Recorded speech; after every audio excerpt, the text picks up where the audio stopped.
ৰাতিপুৱাৰ চাহ কাপৰ লগত এয়া গৰম গৰম পিঠা ৰেডি হৈ গ'ল। আৰু আজি মই এই সঁজুলিটোত পিঠা বনাব লৈছোঁ। আপোনালোকে হয়তো কফি কাপত বা চেকনিত বনোৱা পিঠা খাইছে বা কেটেলিৰ ঢাকনিত বনোৱা পিঠা বহুতে খাইছে, কিন্তু আজি মই এই সঁজুলিটোত পিঠা বনাব লৈছোঁ। নমস্কাৰ সকলোলৈকে, মোৰ চেনেললৈ সকলোকে পুনৰবাৰ স্বাগতম জনাইছোঁ অন্য এটি ভিডিঅ'লৈ।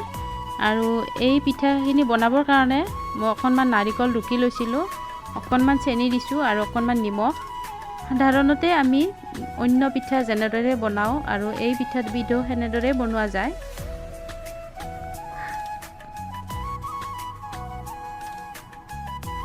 আৰু এইখিনি চেনি নিমখ নাৰিকলখিনি খুব ধুনীয়াকৈ মই শুকানতে সানি ল'ম।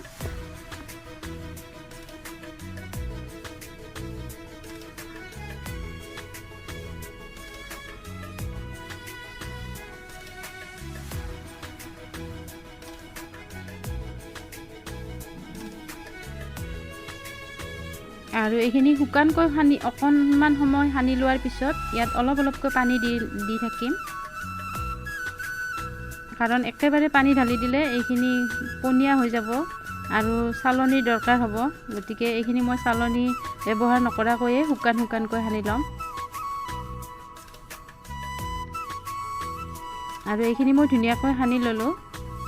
আৰু এতিয়া এই সঁজুলিটো যে দেখিছে, এইটো প্ৰথমতে মই অকণমান ঘিউ মুচি লৈছোঁ ভিতৰত। ইয়াত শলা এডাল আছে আৰু শলাডালত অকণমান কাপোৰ মেৰিয়াই লৈ ঘিউ মুচি লৈছিলোঁ। প্ৰথম পিঠাটোত ঘিউ বা অকণমান ৰিফাইন মুচি ল'লে মানে পিঠাটো লাগি নধৰে। আৰু এতিয়া মই এই চেকনি পিঠা যেনেদৰে বনাই আৰু তেনেদৰে প্ৰেছাৰ কুকাৰত দি দিছোঁ।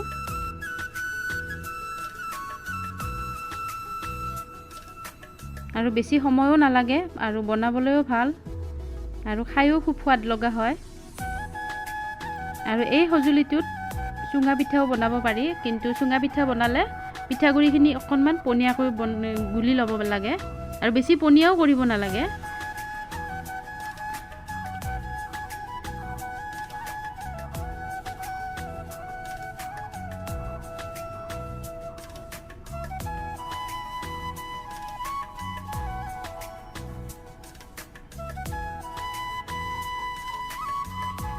আৰু প্ৰায় 10 মিনিট পিছত এনেদৰে মই পিঠাটো উলিয়াই লৈছোঁ।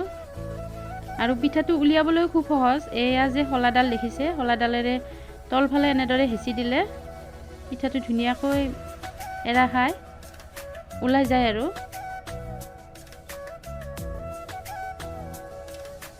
আৰু গৰম আছিলে সেইকাৰণে অকণমান দিগদাৰ হৈছে হাতেৰে লাৰিবৰ কাৰণে।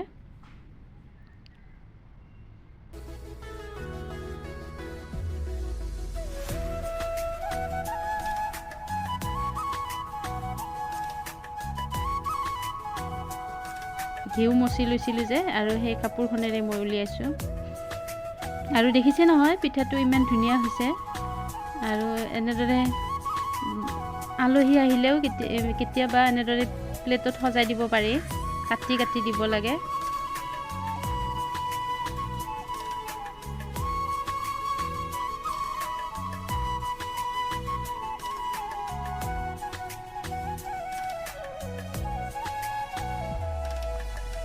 আৰু এতিয়া মই 2 নম্বৰ পিঠাটো বনাব লৈছোঁ। আৰু ইয়াত 3টামান পিঠা হ'ব, যিখিনি মই পিঠাগুড়ি লৈছোঁ।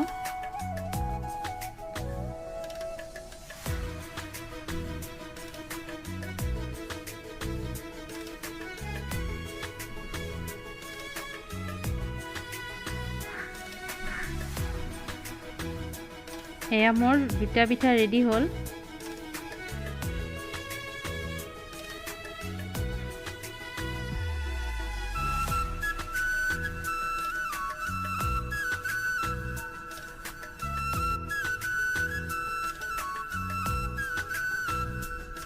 আৰু এয়া পিঠাকেইটা মই কাটি লৈছোঁ ধুনীয়াকৈ চাহৰ লগত।